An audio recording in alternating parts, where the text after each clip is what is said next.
Bienvenidos a un nuevo episodio de Escritorio Jurídico 4.0. Hoy celebramos nuestro episodio número 10 y queremos hacerlo con una conversación que transmite la misión de este espacio, que es conectar el derecho, la innovación y el emprendimiento. Por eso estamos con Roberto Chaín, él es abogado, fundador de Chaín Consultores y cofundador de Blocana.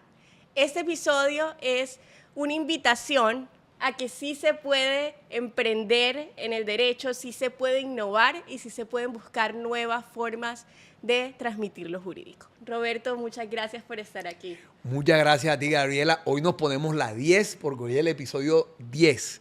Y muy contento porque yo he visto varios de los capítulos de Escritorio Jurídico 4.0 y Let's Go está creando un espacio muy interesante.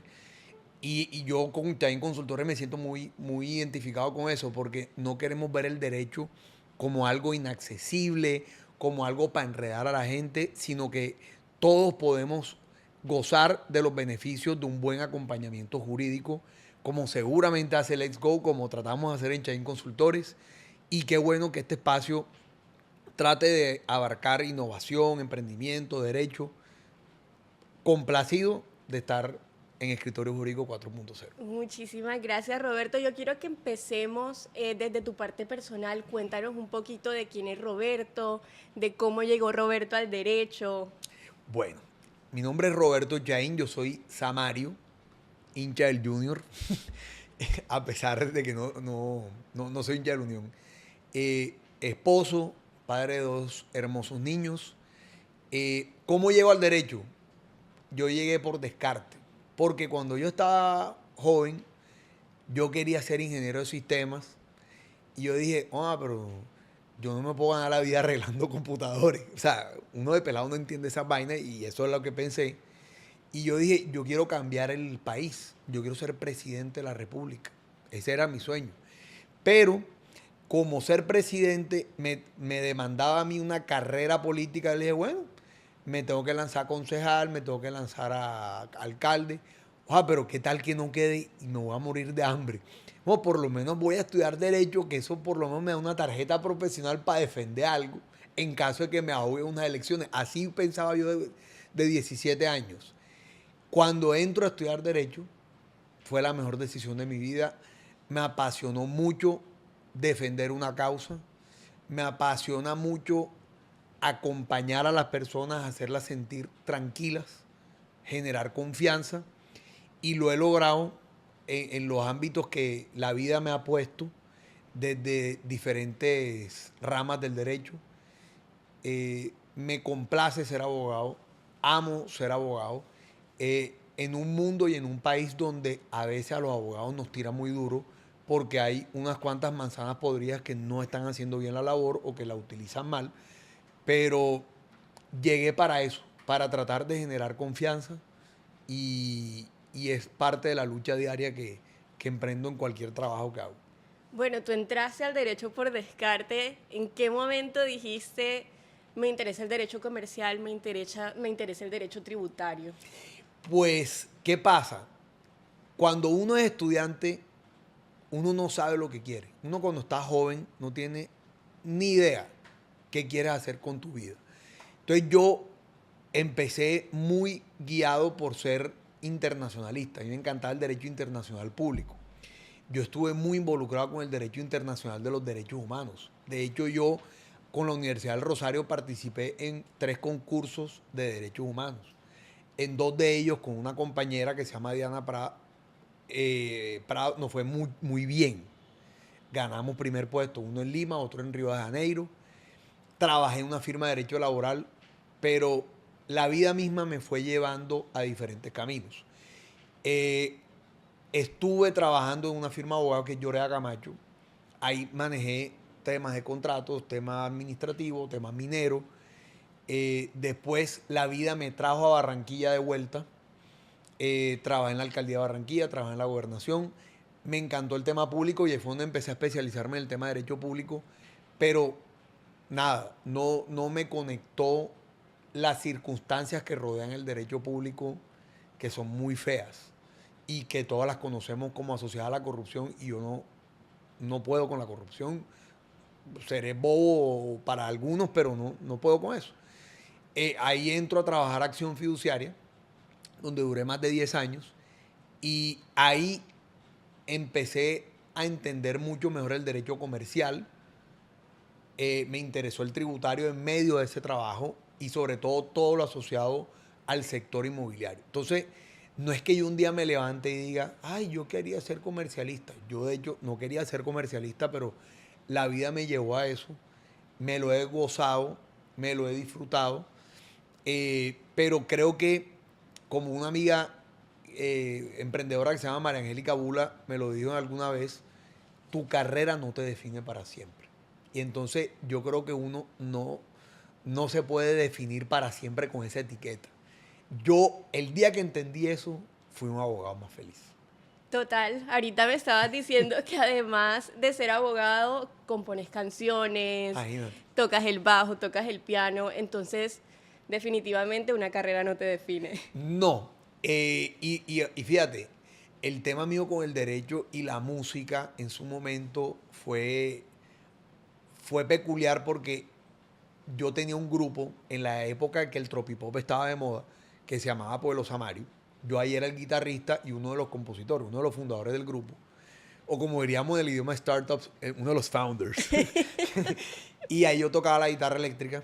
Y yo en un momento que Pueblo Samario empezó a despegar allá en Bogotá, yo me acuerdo que le dije a mi mamá, mami, yo quiero congelar el semestre, yo quiero dedicarme a Pueblo Samario.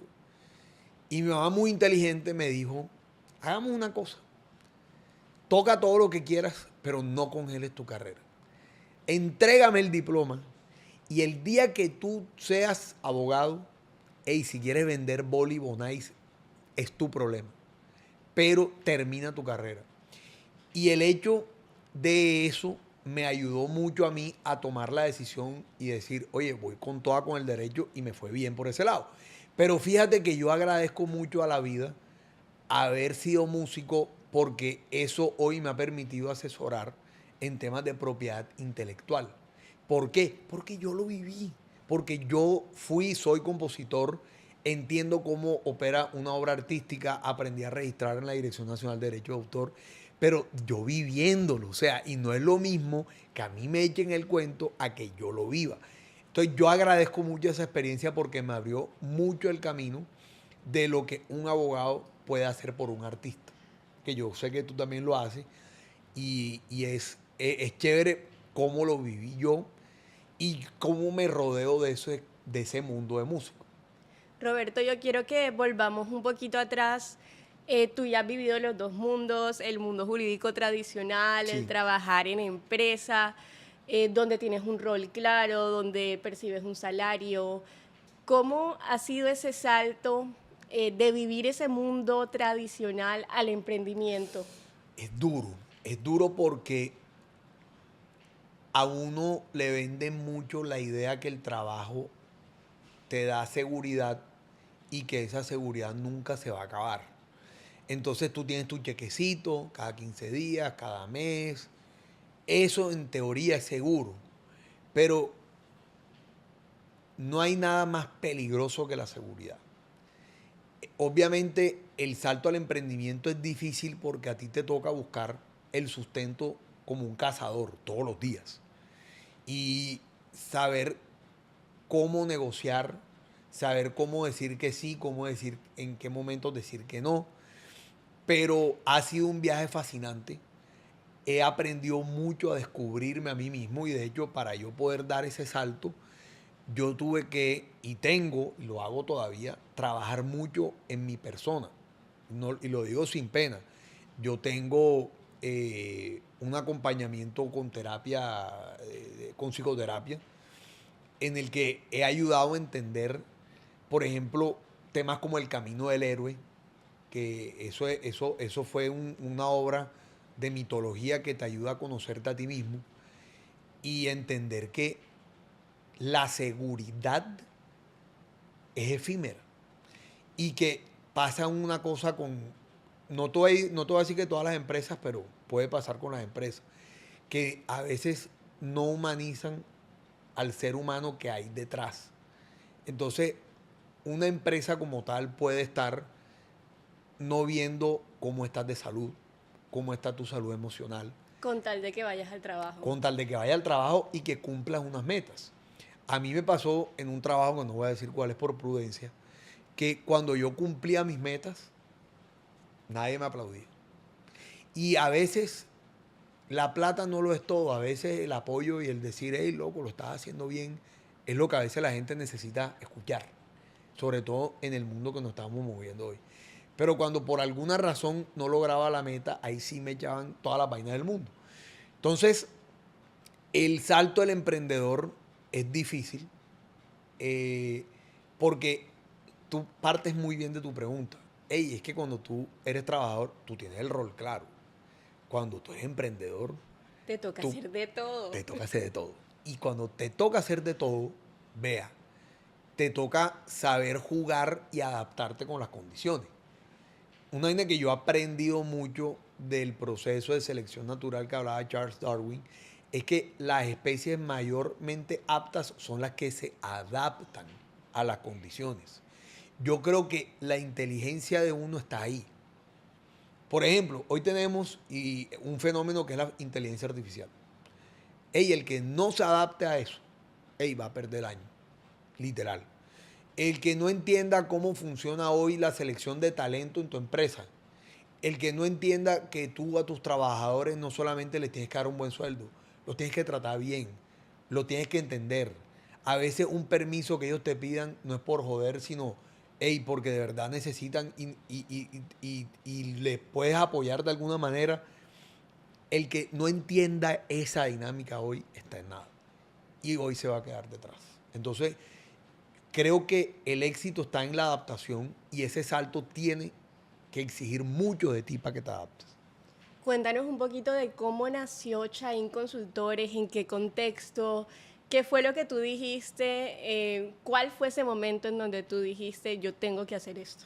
Pues mira, Chain Consultores viene de muchas, como una colcha de retazos de ideas. Yo me acuerdo que cuando yo entré a Acción Fiduciaria, yo decía, oiga, cuando yo cumpla 10 años, fíjate, yo lo dije en 2015, oja, mi sueño es abrir una firma de abogados. Pasó el tiempo y ese sueño como que quedó dormido porque yo dije, yo no quiero ser el abogado tradicional, encorbatado, eh, que cobra por hablar por teléfono, porque aquí así cobran la firma de abogado. O sea, tú levantas el teléfono y ya van $500. Mierda, como, hey, bro, cuela suave.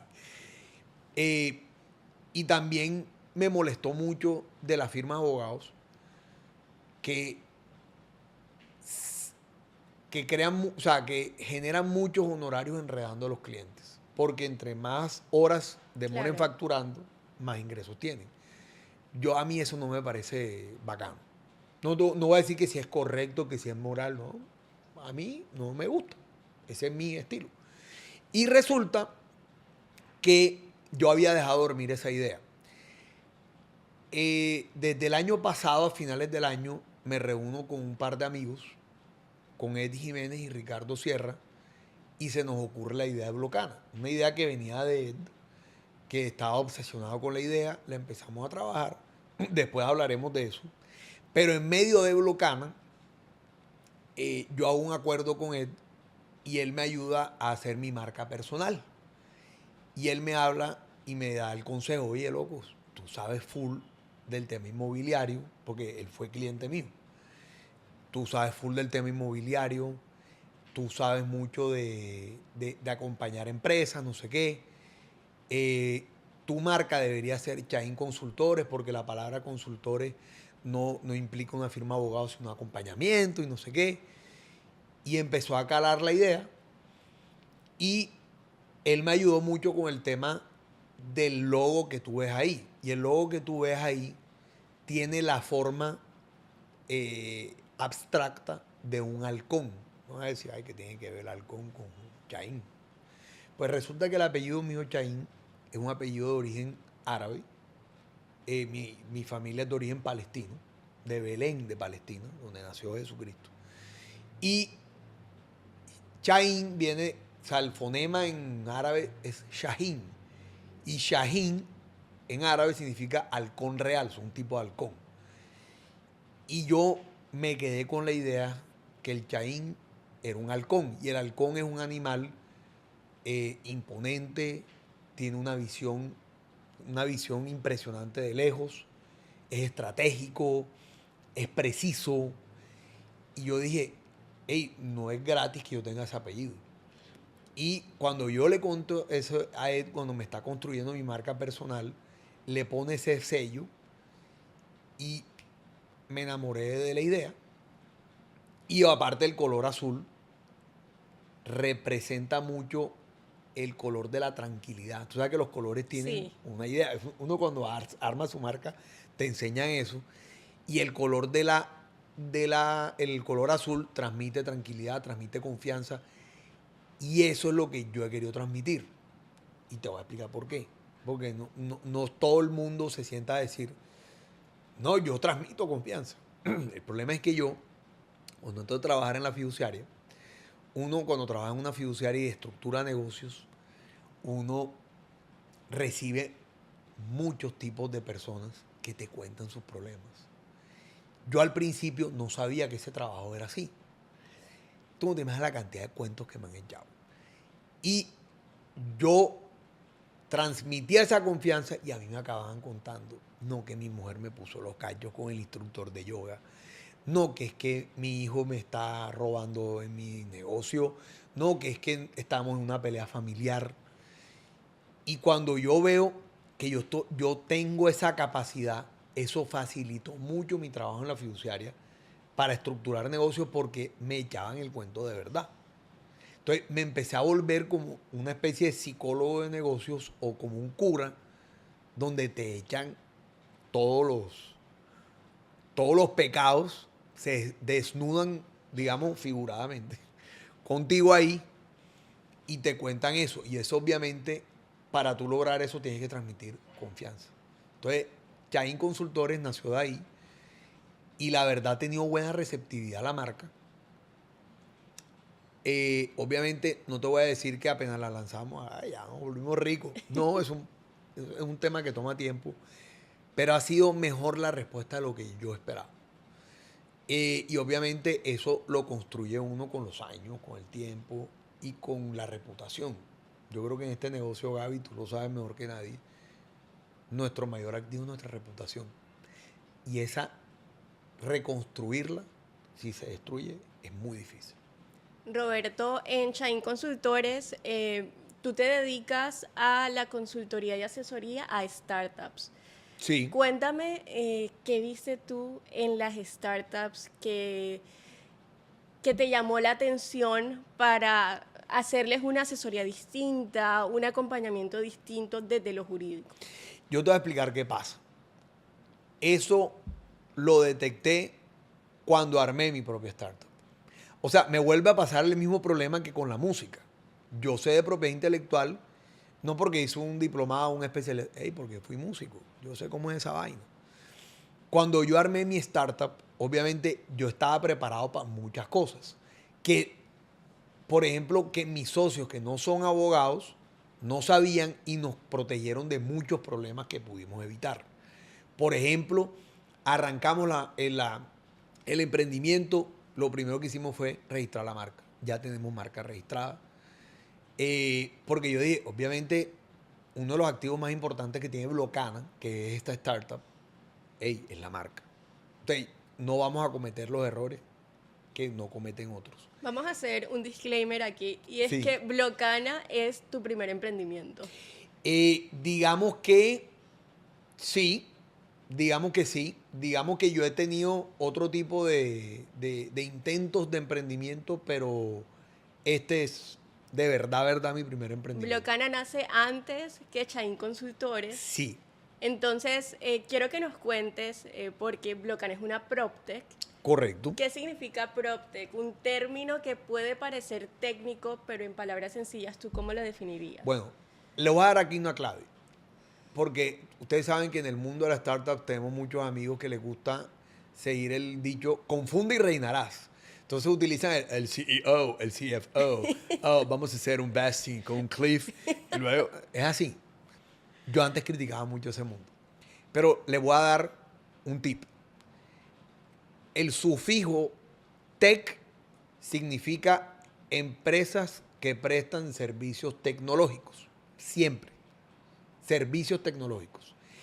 Lo que va antes, PropTech, InsurTech, HealthTech, FinTech, Legal Tech, ya vienen a ser el prefijo que dice para qué sector prestan el servicio de esas empresas tecnológicas. Entonces, cuando hablamos de PropTech, es para el sector inmobiliario.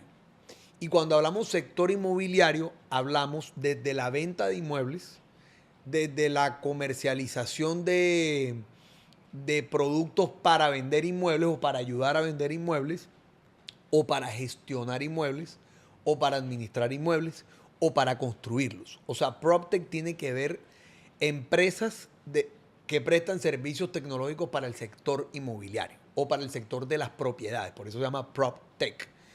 Entonces, de todos los tech que hay, que son Legal Tech, FinTech, InsurTech, HealthTech, el que menos ha avanzado en Latinoamérica es el PropTech. Qué suerte, o como dicen en Barranquilla, qué leche que nos venimos a meter en el que menos avanza. Porque resulta que el PropTech precisamente es un sector, o sea, viene a resolver problemas en el sector inmobiliario que es súper tradicional. Es un sector como muy... estático, por decirlo así. Sí, pero yo iba a decir otra palabra, como muy de la época de los mesasaurios, de los dinosaurios. Es un negocio que todavía se mueve muy físico. Por ejemplo, la otra vez hablaba con un titular de una franquicia, una inmobiliaria europea, y me decía: Roberto, la mayor cantidad de leads calificados para vender inmuebles no vienen de las redes sociales, vienen de los avisos, esos que ustedes ven ahí, se vende. Impresionante, porque es un sector todavía muy tradicional. Por ejemplo, cuando nosotros estamos cuando fuimos a México con mis socios de Blocana, en el PropTech vimos dos cosas. Uno, que nos admira mucho en México a los colombianos por el avance del FinTech. Ese sí tiene un avance de locos. O sea, aquí hay cantidades de servicios financieros o ayudas al sector financiero a través de la tecnología. Lulobank, Nubank, Adi. No, y podemos aquí hablar en 1000 empresas que prestan unos servicios muy importantes y que nos echan todas las flores del mundo allá en México por eso. PropTech todavía es muy incipiente por las resistencias que genera en el sector inmobiliario, en las constructoras, en las promotoras y en el público en general, porque es un negocio que es muy difícil crear lazos de confianza. Eso es lo que nosotros vemos del PropTech. Entonces, Blocana está en ese sector de PropTech. ¿Por qué? Porque Blocana es un marketplace o la unión de demanda y oferta, o la conjunción de demanda y oferta de arriendos. ¿Y cómo lo hacemos? En una página, una plataforma web, que lo que hace es unir la oferta y demanda de arriendos, permitiendo en la plataforma que los arrendatarios, que nosotros le llamamos blocaners, y los propietarios inmobiliarios, que le llamamos blockers, puedan negociar libremente las condiciones del arrendamiento en plazo, en precio y en condiciones especiales. Ay, ¿para qué hacen eso? Me preguntarán. Porque resulta, Gaby, que en el sector de rentas en Colombia, en México, en Latinoamérica en general, existen hoy dos sectores de renta consolidados. Está la renta tradicional, que es la que tú firmas 12 meses o más. Es la que te piden hasta el acta de nacimiento de Jesucristo y el registro civil de la Virgen María. O sea, te piden de todo, que la póliza, que el codeudor, que la firma registrada, que no sé qué, que los extractos bancarios, que la constancia laboral, bla, bla. Está la otra, el otro extremo, que es la renta corta, que realmente resuelve un problema turístico, o sea, lo que llaman Airbnb, Booking. Y hay una mitad que nadie está atendiendo, que es la renta de estancia media, donde están estudiantes universitarios, nómadas digitales y freelancers. Ajá, ¿y por qué nadie los está atendiendo? Sencillo, porque esos pelados, pues normalmente son gente joven, necesitan un arriendo por menos de un año, pero no tan caro como un Airbnb. O sea, por más de un mes y menos de un año. Eso es lo que llaman renta flexible. Y lo que nosotros estamos resolviendo es una demanda que nadie está atendiendo. Entonces, ¿cómo hoy está atendiéndose esa demanda? De forma informal. Entonces, es el pelado que llega y tiene que recomendarlo un amigo del otro amigo del otro amigo. Ya ve que si me puedo quedar por el semestre, papi, y tal. Y entonces hacen alguna vaina informal. O sea, todo es así. O, ¿verdad? Alquílame tu habitación y no sé qué vaina, que la pieza y yo te hago el desayuno. Es un negocio completamente informal que no resuelve problemas reales. Entonces, nosotros entramos a un sector que es muy tradicional, donde hemos encontrado una resistencia muy fuerte, pero también una receptividad de quienes han entendido que el negocio va a migrar a otro lado.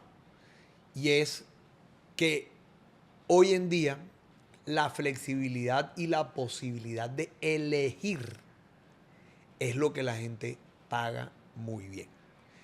Ese es nuestro reto con Blocana y en un sector tan tremendamente complejo como el PropTech.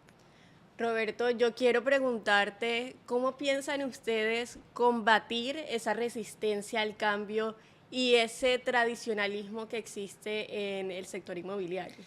Yo creo que no te tengo una respuesta única, pero la respuesta básica que yo te puedo dar, Gaby, es iterando. ¿Cómo así que iterando? Prueba, error, prueba, error, prueba, error. Persistencia, persistencia. Donde nos toque pivotar o mover la vela de nuestro barco, la vamos a mover. Pero la resistencia más fuerte, Gaby, no ha estado ni siquiera en los arrendatarios. De hecho, nosotros hemos recibido muchos correos y muchos mensajes directos. Hey, yo necesito eso. Hey, ¿cuándo van a abrir? Hey, ¿cuándo entra en operación? Pero donde la resistencia la hemos encontrado ha sido en el propietario. Porque y ahora, ¿cuál creo que es el éxito de Blocana? Que dentro del esquema accionario de trabajo de Blocana estamos de los dos extremos. Entonces, la idea yo te conté que nació originalmente de Ed Jiménez, que es nuestro founder marquetero. Él vivió el problema en Medellín como blocaner, como arrendatario. Porque el man se fue por 3 meses a Medellín, porque él es freelancer. Y él se fue por 3 meses a Medellín y para conseguirse un contrato de 3 meses, más o menos le tocó invitarle un capuchino al dueño de la casa. O sea, hey, tú no haces eso cuando vas a alquilar una casa, o un apartamento, o un cuarto. El man le tocó hacer de todo. Llevar al man a la notaría, o sea, y él dijo, esto es una locura. ¿Quién sabe cuánta gente está viendo esto? Y del otro lado del propietario estamos varios de los accionistas, entre esos yo. Yo estoy viviendo el problema. Yo tengo inmuebles desocupados, se los entregué a una inmobiliaria y la inmobiliaria no ha dado para encontrarle. ¿Por qué? Porque es que no pasó los papeles del seguro, o es que él nada más está pidiendo una parte de la casa y yo, alquila la casa por parte, así sean cocinas ocultas, lo que sea. No, pero dejan ir el negocio porque no entienden su rollo tradicional. Entonces yo dije, hey, basta el problema. Y aquí hay una clave en las startups. Que eso todo el mundo nos lo dijo en México y nos lo han repetido. El mayor error cuando tú creas una empresa de estas es enamorarte de la solución y no del problema. Cuando entendí eso, yo dije, me enamoro del problema. Yo lo que necesito es resolver el problema. Y es el problema de que hay un mundo de gente allá afuera buscando un arriendo flexible y un mundo de propietarios que están pagándole un poco de impuestos aquí en Barranquilla al echar y no están recibiendo ingresos. O sea, hace poquito sacamos una publicidad de Blocana que decíamos, no joda, haciendo cuentas alegres, yo como propietario, es verdad que yo alquile el apartamento en 2 millones yo en 12 meses me recaudo tanto, pero empiezas a hacer las cuentas alegres y caigo en cuenta, ey, lo tengo desocupado hace un poco de meses y yo estoy pagando el impuesto al echar. Y claro, al final dijimos, no, es mentira, yo, vale, todo bien. Estamos al día con los impuestos y hay que estar al día con los impuestos, pero lo que te digo es que una propiedad vacía es un problema también, porque es un activo improductivo que solo te produce gastos. Y una propiedad vacía, ¿qué gastos te produce? Muchos. Impuesto predial, vigilancia, mantenimiento. Y hay un enemigo oculto que se llaman los servicios públicos domiciliarios. Que, hey, prenda la luz o no prenda la luz, te toca pagarlo. Y cuando no lo paga y te la cortan, porque ya la cortan, entonces paga la reconexión. Y para mí el problema no es tanto el billete, es haga la vuelta a la reconexión, haga la fila, pida el turno. Espere a que lleguen a su casa si es que llegan. No, y si no llegan, no, que es que tienen que tirar la gaseosa a los muchachos. O sea, es terrible, pero es el país en el que estamos. Roberto, muchísimas gracias por esta conversación. Yo quiero que cerremos con unas preguntas rápidas, que cerremos este Dale, de episodio una, con va. propósito. Va, yo hoy me pongo la 10 porque es el capítulo 10. Cuéntanos, ¿qué consejo le darías a un abogado que quiere innovar, que quiere empezar su startup, que quiere empezar su firma, pero no ha dado ese paso? Lo primero es, yo creo que quiero partir de un tema antes de darte ese consejo. Lo que hagas, hazlo con amor y con pasión. Empieza a hacer tu trabajo, hazlo con mucho esfuerzo, hazlo con todas las ganas del mundo, hazlo con el amor. Y si tú quieres crear una startup, lo más importante es que detectes un problema real que necesite solución. No crees una startup por crear startup. Eso es lo primero que yo te diría. Y obviamente que te asocies bien. Escoger un socio es como cuando uno se casa. Te lo digo. El mejor negocio que yo he hecho en mi vida, y no lo digo por plata, negocio jurídico, ha sido la celebración de mi contrato de matrimonio con mi esposa Sara. ¿Por qué? Porque eso es una relación donde uno tiene que escuchar al otro, tiene que tolerar al otro, tiene que hacer equipo con el otro, y así son las sociedades. El que no entiende esa vaina se odió. Y el otro consejo que yo le daría al que cree startups, no repartan las acciones gratis. Asesórense con gente como Chain Consultorio o como Let's Go, que les podemos ayudar con un vesting, un cliff, que nos podemos dedicar otro capítulo, nos podemos dedicar cuando quieras hablar de ese tema. Pero sí, asesórense con un Let's Go sobre un vesting y un cliff y van a evitarse dolores de cabeza en el futuro. Si tuvieras que definir en una frase qué es un abogado 4.0, ¿qué dirías? Un abogado que explica con claridad los problemas complejos y que se adapta a las nuevas realidades. Ya. Ahora, cuando yo digo que se adapta a las nuevas realidades, mete ahí entre paréntesis inteligencia artificial, smart contracts, blockchain, legal tech, todo eso. Pero obviamente la idea central es que se adapta a las nuevas realidades. Recomiéndanos un hábito, una práctica, algo que haya cambiado tu forma de emprender o tu forma de pensar al emprender. Leer. Leer y ojalá armar un book club o club de lectura con gente que te motive a lo mismo. Que te empuje a aprender cosas nuevas. Pero leer y autores chéveres. Y no solamente tiene que ser de derecho. Por ejemplo, a mí no me gusta como hábito de lectura leer libros de derecho porque para mí los pocos libros de derecho que tú ves acá son libros más que todo como de consulta. Y eso hay que tenerlos. O sea, no todo es AI, no todo es Google. No, uno tiene que... Pero el hábito de la lectura es muy bueno. Por ejemplo, uno de los libros a mí 2 libros que te recomiendo mucho, que me cambiaron la vida, fueron El poder de la hora, de Eckhart Tolle. Me ayudó mucho a combatir mi ansiedad. Y Hábitos atómicos, de ¿cómo que se llama el de? Ahí lo tengo, se me olvidó el nombre, el apellido. James, ahí está, James Clear. El Hábitos Atómicos es un libro que te enseña a cómo tú adaptar todas las circunstancias que te rodean para que tú tengas unos buenos hábitos de vida. Yo creo que el hábito de la lectura es fundamental. Roberto, de nuevo, muchas gracias por aceptar nuestra invitación, por aceptarnos en tu No. casa y muchas gracias a todos los que nos escuchan. Esto fue otro episodio de Escritorio Jurídico 4.0.